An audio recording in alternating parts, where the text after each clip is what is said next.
Halo, nama saya Yoga Ardiansa. Pada kesempatan kali ini, saya akan menjelaskan apa itu cloud computing.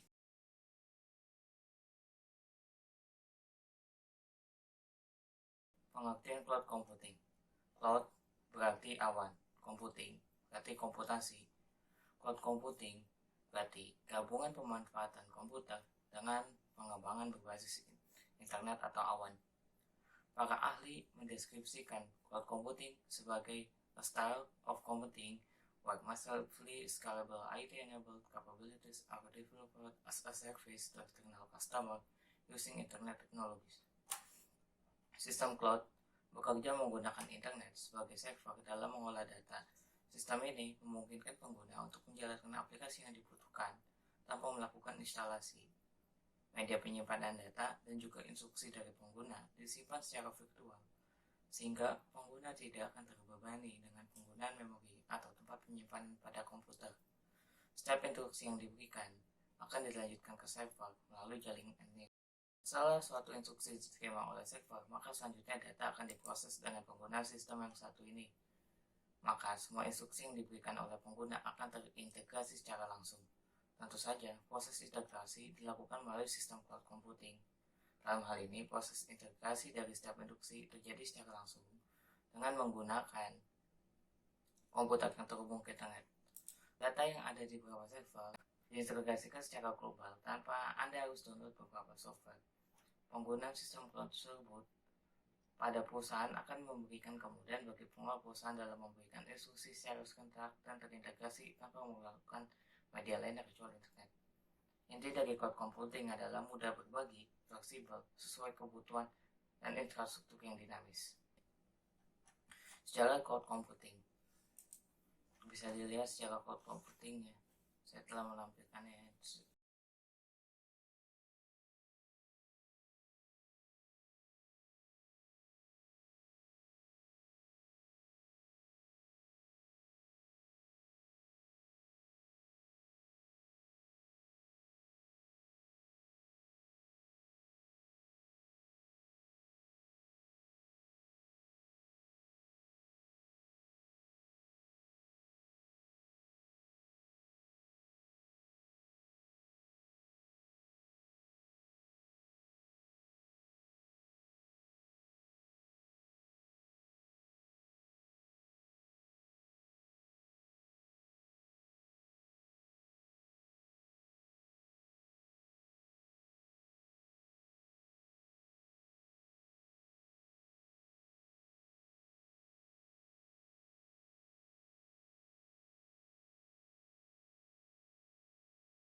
Ciri-ciri cloud computing. Yang pertama, on-dimensional service atau layanan sesuai kebutuhan.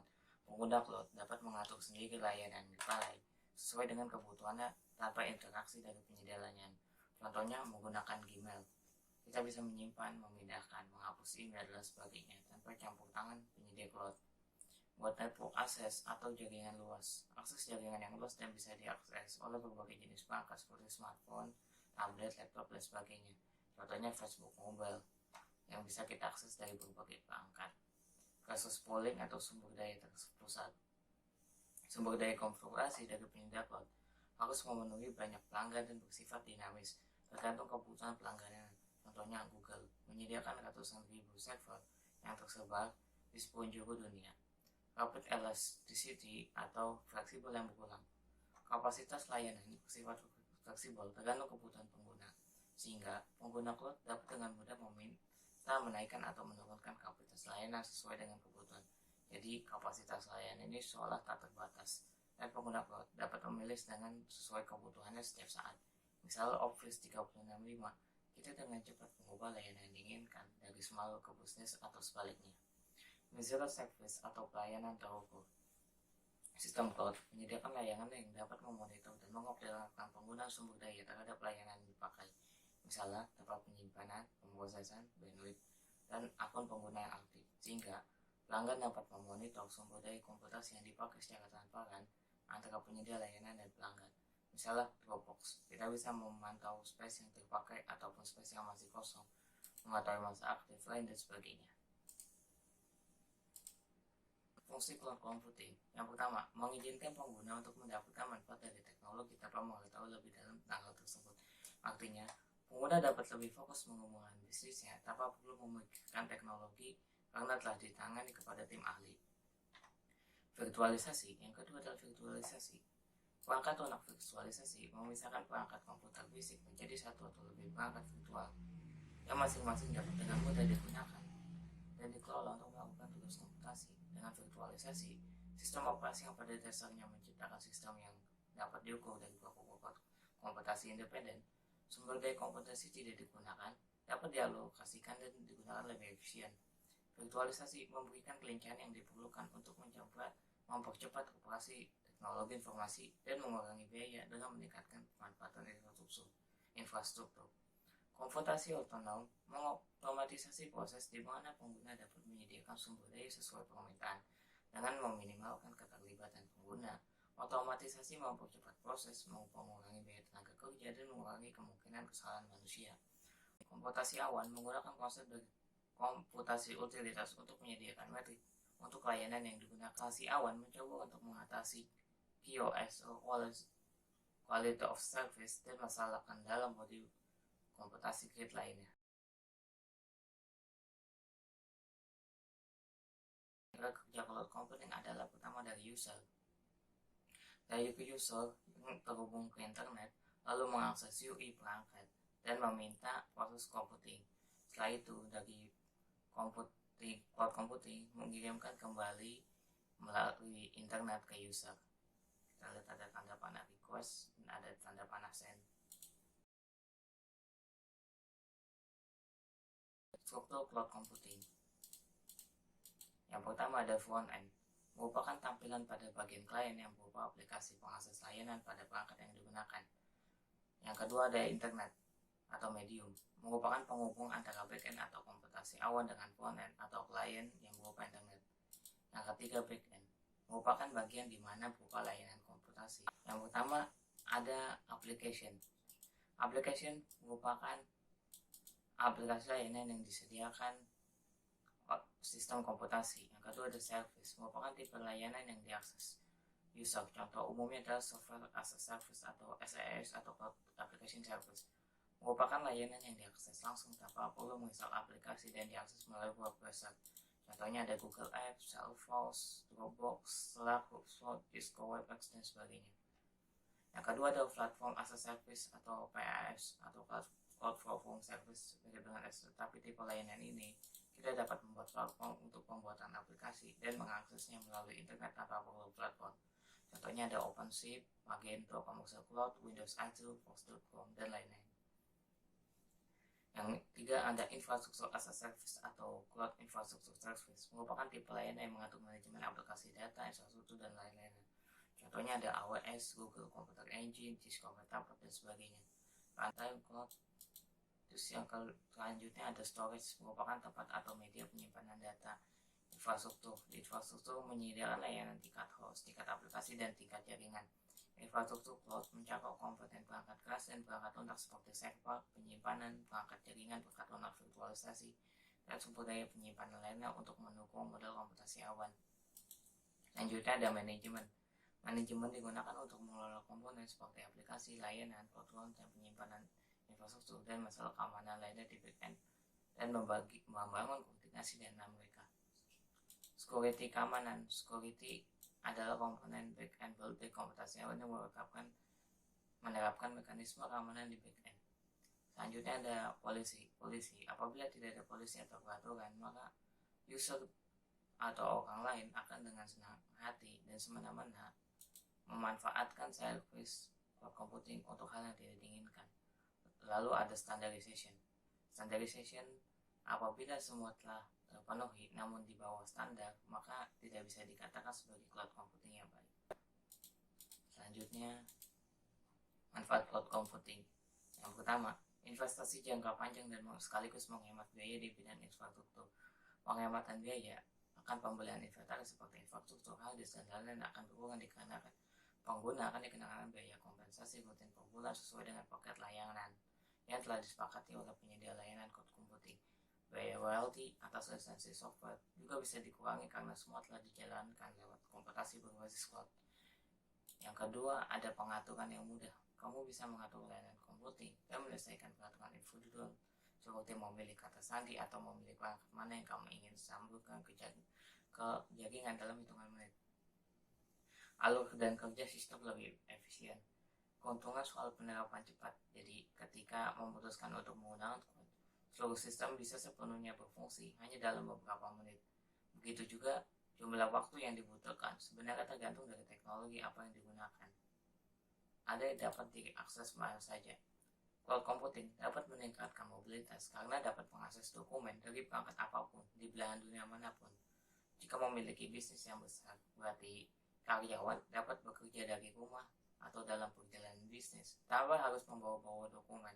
Hal ini meningkatkan produktivitas dan memungkinkan pertukaran informasi lebih cepat.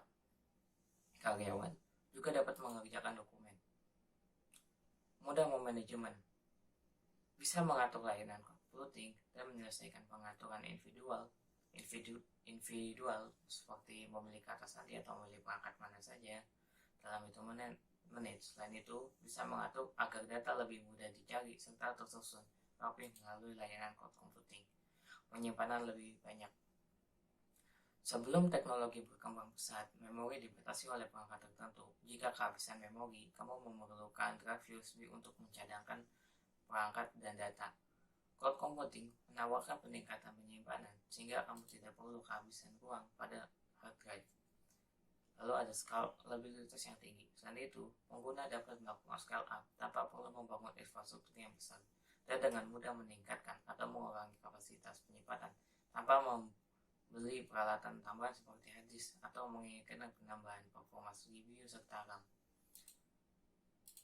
Fleksibel dalam menyesuaikan kebutuhan, artinya user hanya membayar sesuai kebutuhan yang digunakan. Tentu akan menghemat daripada membeli perangkat dengan harga yang mahal namun banyak yang tidak digunakan. Cepat pemulihan saat terjadi bencana. Ketika data-data yang punya sudah tersimpan di cloud, akan mudah untuk backup dan pemulihan data. Tak perlu lagi menyediakan infrastruktur seperti data center, media penyimpanan dan sebagainya karena telah tersedia secara virtual. Karena apabila terjadi bencana, maka melakukan backup akan sangat mudah karena penyedia mempunyai banyak tempat penyimpanan sehingga terjadi bencana, maka data dapat diperlukan melalui tempat penyimpanan lainnya hanya dengan mengaktifkan fitur backup. Kelebihan cloud computing. Ada biaya lebih hemat dibandingkan on-site server, memudahkan manajemen bisnis, kecepatan load tinggi, adanya fitur backup, integrasi software otomatis, scalability atau selalu update, kapasitas penyimpanan tanpa batas, memungkinkan kolaborasi tim lebih baik, implementasi cepat, layanan mandiri on demand, kebijakan keamanan pada provider. Ada juga kekurangan seperti isu teknis performanya, bervariasi sesuai harga, ancaman keamanan, downtime, perlu konektivitas, bandwidth terbatas, kurangnya customer support, vendor lock-in, dan kontrol terbatas. Dan juga kelebihan yang lain yaitu multi-tenancy, komputasi yang tangguh, virtualisasi yang cepat dan efektif, software yang murah, keamanan online yang canggih, lokasi dan perangkat mandiri selalu tersedia, menyalakan secara otomatis untuk menyesuaikan peningkatan permintaan, bayar sesuai penggunaan, kendali antarmuka berbasis web, tersedia akses API. Ada juga kekurangan cloud computing lainnya seperti kurang aman terhadap privasi data pengguna. Ketika data terhapus, maka kemungkinan kecil untuk memulihkan data. Kepatuhan kepada provider masih diragukan. Kemampuan kebijakan keamanan pada provider, gaya maintenance, dan status kepemilikan data. Apabila bersama-sama dalam satu cloud computing, maka status data akan dipertanyakan karena dapat diakses oleh siapa saja. Begitu juga termasuk vendor yang menyediakan. Public cloud. Kelebihan public cloud, ketersediaan informasi, menghilangkan masalah downtime, mengurangi biaya pemasangan, menghilangkan kebutuhan update software, mengurangi permasalahan jaringan. Kekurangan, jaringan keamanan data, backups, vendor lock-in. Private cloud. Kelebihan private cloud, keamanan data maksimum, kebijakan yang ketat, manajemen otentisasi yang ketat, alokasi backup mandiri, load balancing. Kekurangan ada biaya maintenance tinggi, keterbatasan informasi, permasalahan infrastruktur. Jenis cloud computing. Public cloud. Untuk perbandingan perangkat lunak dan penyedia cloud computing, lihat perbandingan komputasi antara publik ketika dikirimkan melalui internet publik dan dapat ditawarkan sebagai langganan berbayar atau gratis. Secara arsitektur, ada sedikit perbedaan layanan antara publik dan privat, tetapi masalah keamanan meningkat secara substansial ketika layanan, aplikasi penyimpan dan sumber daya lainnya digunakan bersama oleh banyak pelanggan. Sebagian besar penyedia cloud publik menawarkan layanan koneksi langsung yang memungkinkan pelanggan menaunkan pusat data lama mereka dengan aman ke aplikasi residen cloud mereka. Beberapa faktor seperti fungsionalitas, biaya integrasi, dan organisasi serta aspek keselamatan dan keamanan mempengaruhi keputusan perusahaan dan organisasi untuk memilih cloud public atau cloud lokal atau cloud private. Private cloud adalah infrastruktur cloud yang dioperasikan hanya untuk satu organisasi, baik secara internal ataupun pihak ketiga, dan dihosting baik secara internal maupun eksternal. Melakukan proyek cloud pribadi membutuhkan keterlibatan yang signifikan untuk memvirtualisasikan lingkungan yang bisnis dan mengharuskan organisasi untuk mengevaluasi kembali keputusan tentang sumber daya yang ada atau resource. Ini dapat meningkatkan bisnis, tetapi setiap langkah dalam proyek menimbulkan masalah keamanan yang harus diatasi untuk mencegah kerentanan serius. Dijalankan sendiri, pusat data yang umumnya membutuhkan banyak modal. Harus memiliki jejak fisik yang signifikan, membutuhkan alokasi ruang, perangkat keras, dan kontrol lingkungan yang tepat. Aset-aset ini harus disegarkan secara berkala yang menghasilkan banyak biaya tambahan. Lalu ada hybrid cloud. Hybrid cloud adalah gabungan public cloud dan private cloud seperti public cloud atau lokal atau sumber daya lokal yang tetap menjadi entitas yang berbeda tetapi tetap terkait bersama, menawarkan manfaat dari beberapa model penyebaran. Hybrid cloud juga berarti kemampuan untuk menghubungkan layanan antara dedicated dan resource pribadi. Kasus penggunaan yang bervariasi untuk komposisi cloud ada, misalnya sebuah organisasi dapat menyimpan data klien yang sensitif secara internal pada aplikasi cloud pribadi, tetapi menghubungkan aplikasi tersebut ke aplikasi bisnis yang disediakan di cloud publik sebagai layanan perangkat lunak. Contoh cloud hybrid ini memperluas kemampuan perusahaan untuk memberikan layanan bisnis tertentu melalui penambahan layanan cloud publik yang tersedia secara eksternal. Adopsi cloud hybrid ini bergantung sejumlah faktor seperti keamanan data, persyaratan kepatuhan, tingkat kontrol yang diperlukan atas data, aplikasi yang digunakan organisasi. Lalu ada juga jenis lainnya seperti community cloud. Cloud komunitas berbagi infrastruktur antar beberapa organisasi dari komunitas tertentu dengan masalah yang sama, misal keamanan, kepatuhan, yurisdiksi, dan lain-lain, baik dikelola secara internal atau oleh pihak ketiga dan dihosting secara internal atau eksternal. Biaya tersebar di lebih sedikit pengguna daripada cloud publik, tetapi lebih dari cloud pribadi.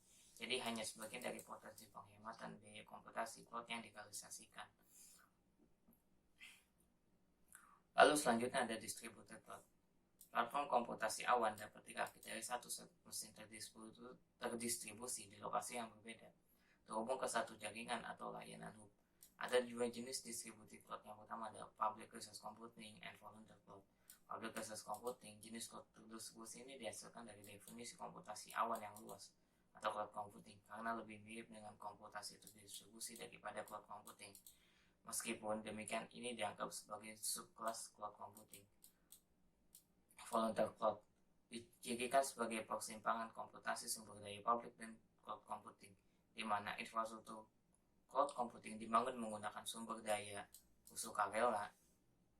Banyak tantangan muncul dari jenis infrastruktur ini karena volatilitas sumber daya yang digunakan untuk membangun dan lingkungan dinamis tempat beroperasi.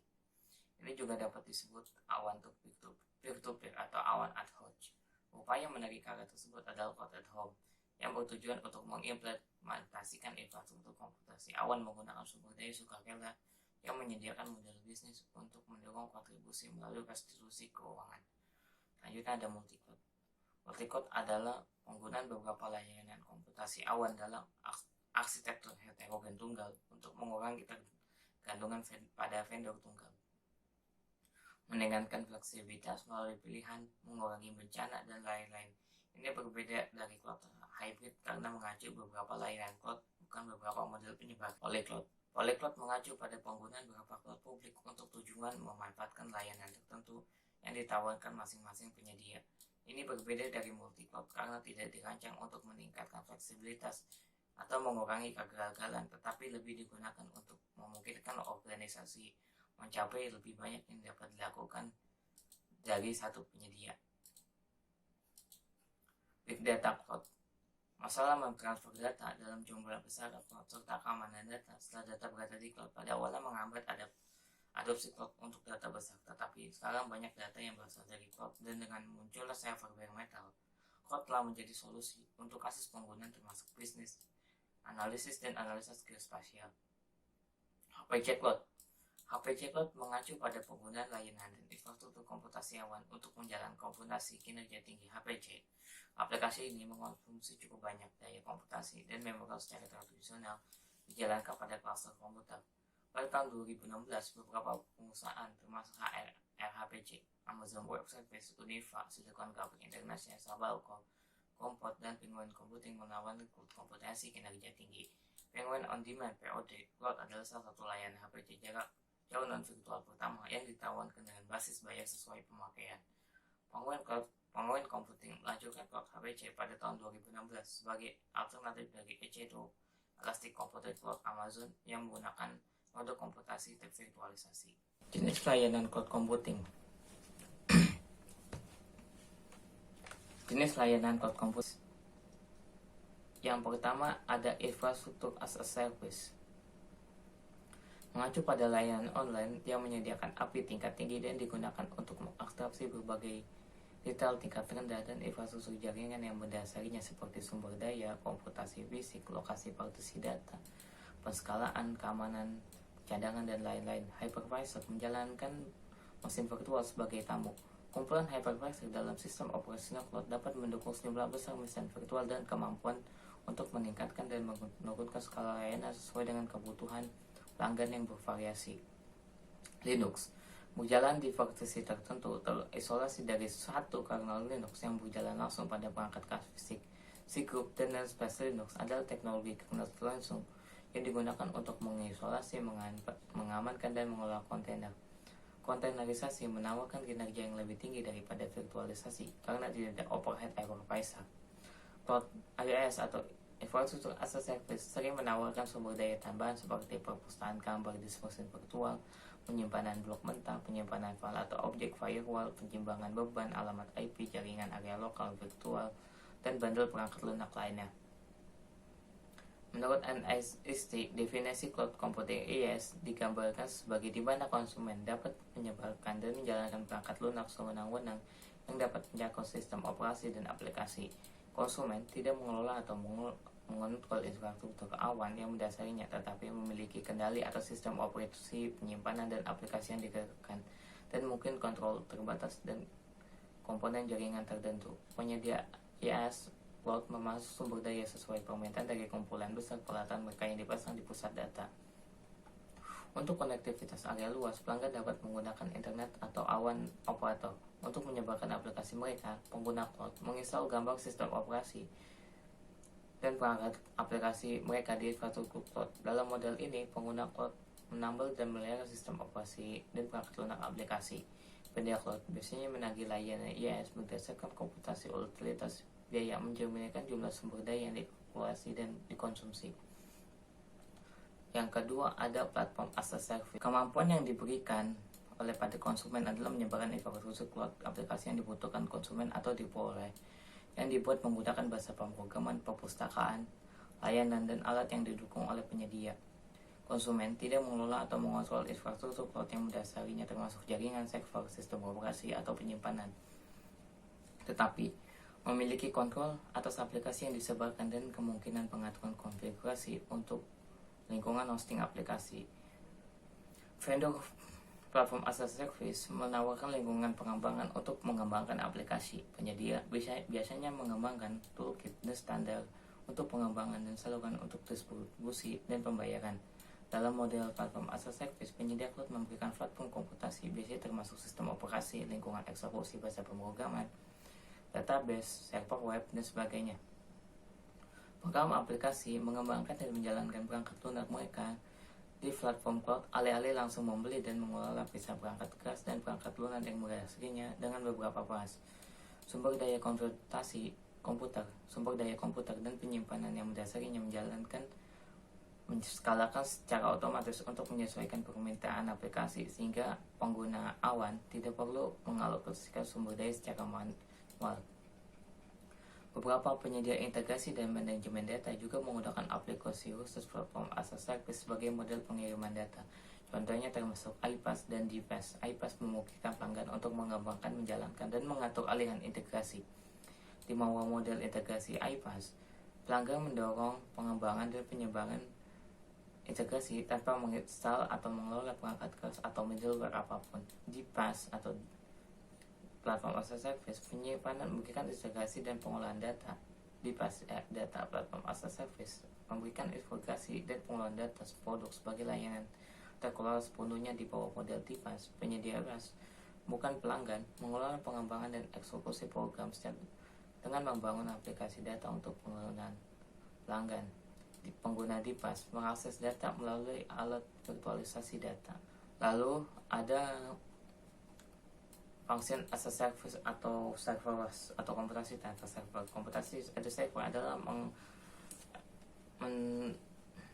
model eksekusi kode komputasi awan di mana penyedia cloud sepenuhnya mengelola, memulai, dan menghentikan mesin virtual yang diperlukan untuk melayani permintaan dan permintaan ditagih dengan ukuran abstrak dari sumber daya yang diperlukan untuk memenuhi permintaan.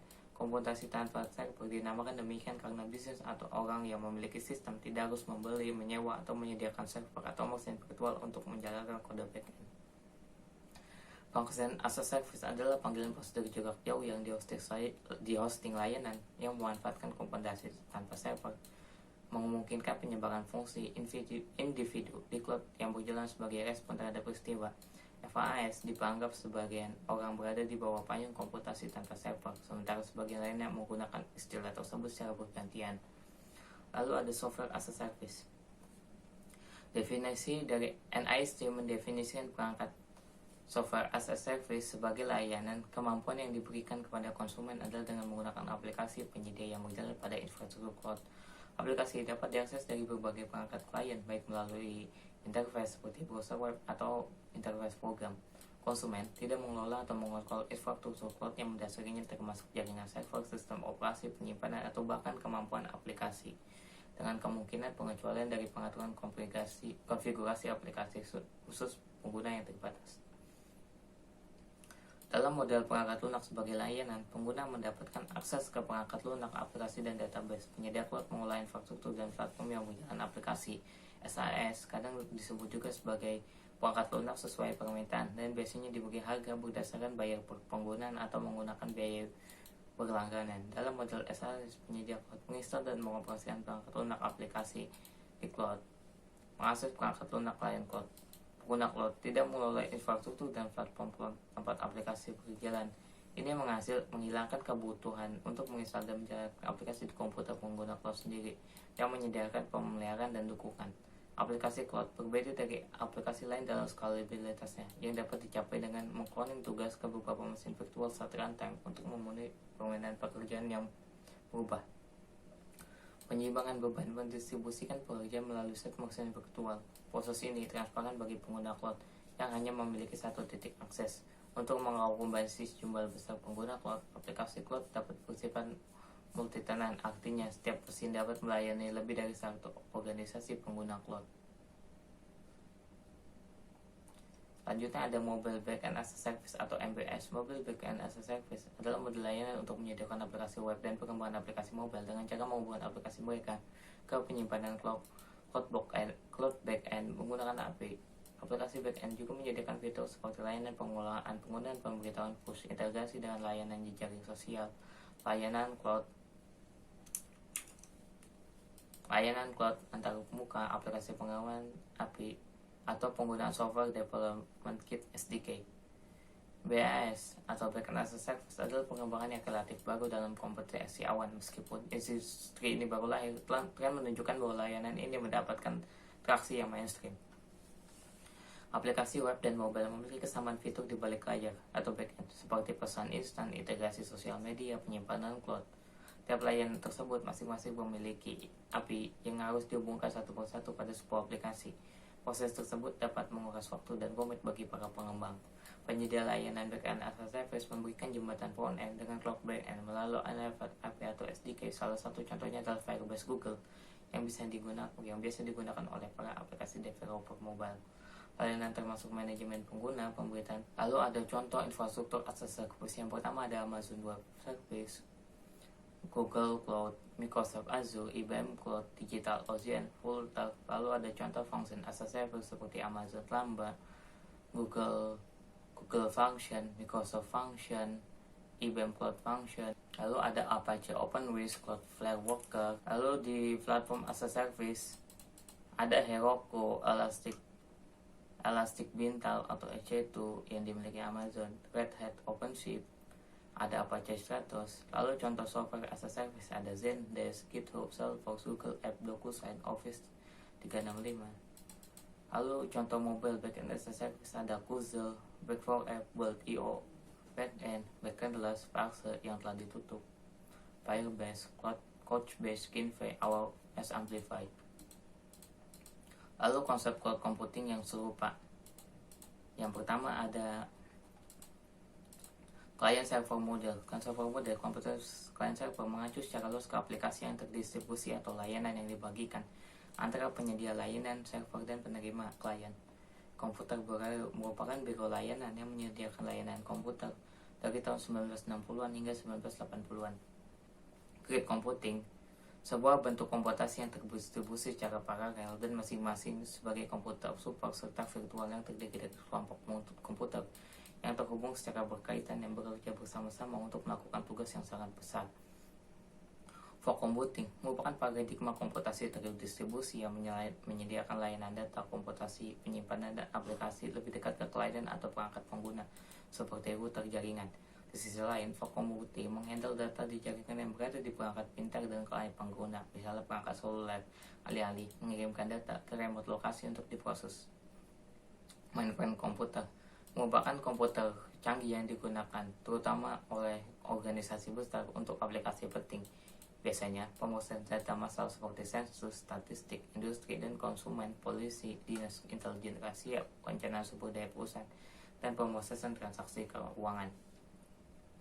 Lalu ada utility computing merupakan layanan tambahan untuk daya komputasi seperti komputasi penyimpanan dengan layanan terukur yang serupa dengan utilitas publik tradisional, contohnya listrik dan air. Peer-to-peer merupakan konsep jaringan di mana arsitektur terdistribusi tanpa melakukan koordinasi pusat. Klien adalah pemasok dan konsumen sumber daya, berbeda model klien server tradisional di mana klien dapat menjadi server atau server dapat menjadi klien. Green computing merupakan studi dan praktik komputasi atau teknologi informasi yang ramah lingkungan. Cloud Sandbox merupakan lingkungan komputer yang jalan dan terisolasi di mana program kode atau file dapat berjalan tanpa mengganggu aplikasi yang dijalankannya. Ya, sekian dari saya mengenai materi cloud computing. Kurang lebihnya mohon maaf. Assalamualaikum warahmatullahi wabarakatuh.